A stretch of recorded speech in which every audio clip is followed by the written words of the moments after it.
আজকের ভিডিওতে আপনারা দেখতে পাচ্ছেন জীবনের কঠিন বাস্তবতার মাঝে টিকে থাকা এক মায়ের আবেগময় মুহূর্ত।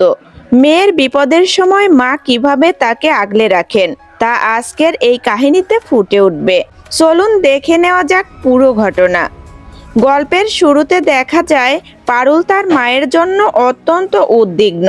তার মা নিখোঁজ হওয়ার পর থেকে পারুল ভেঙে পড়েছিল, কিন্তু শেষ পর্যন্ত সবাই যেন তাকে ফিরে পেল।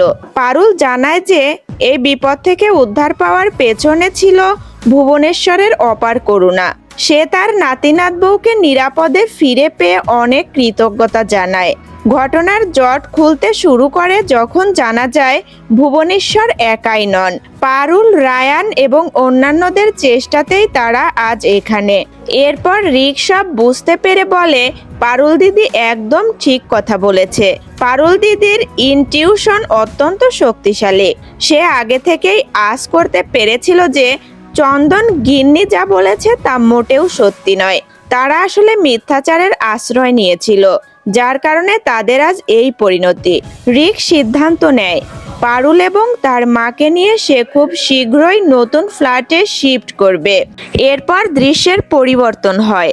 আমরা দেখতে পাই একটি কর্মব্যস্ত পরিবেশে গ্রামের টাটকা সবজি, ফল ও মাছ নিয়ে কাজ করছেন কিছু মানুষ। পারুল তার সহকর্মীদের সতর্ক করে দেয় যাতে ফলগুলো বারবার ধুয়ে পরিষ্কার করে প্যাক করা হয় এবং ডিম প্যাক করার সময় যেন বিশেষ সতর্কতা অবলম্বন করা হয়। এরপর পারুল বিপণন এবং মার্কেটিং নিয়ে আলোচনায় বসে। সে জানতে চায় কোন কোন পণ্যের চাহিদা সবচাইতে বেশি। উত্তরে জানানো হয় চাল, সরিষার তেল, গয়না বড়ি এবং তরমুজের চাহিদা এখন তুঙ্গে। নতুন তরমুজ চাষিদের খোঁজ পাওয়া গেছে বলেও তারা জানায়। তবে এই নতুন যাত্রায় তারা সফল হতে পারবে কি এবং পারুল ও তার মায়ের জীবন কি স্বাভাবিক ছন্দে ফিরবে তা জানতে আমাদের চ্যানেলের সাথেই থাকুন। আজকের ভিডিওটি ভালো লাগলে লাইক ও শেয়ার করতে ভুলবেন না। ধন্যবাদ আমাদের সাথেই থাকার জন্য।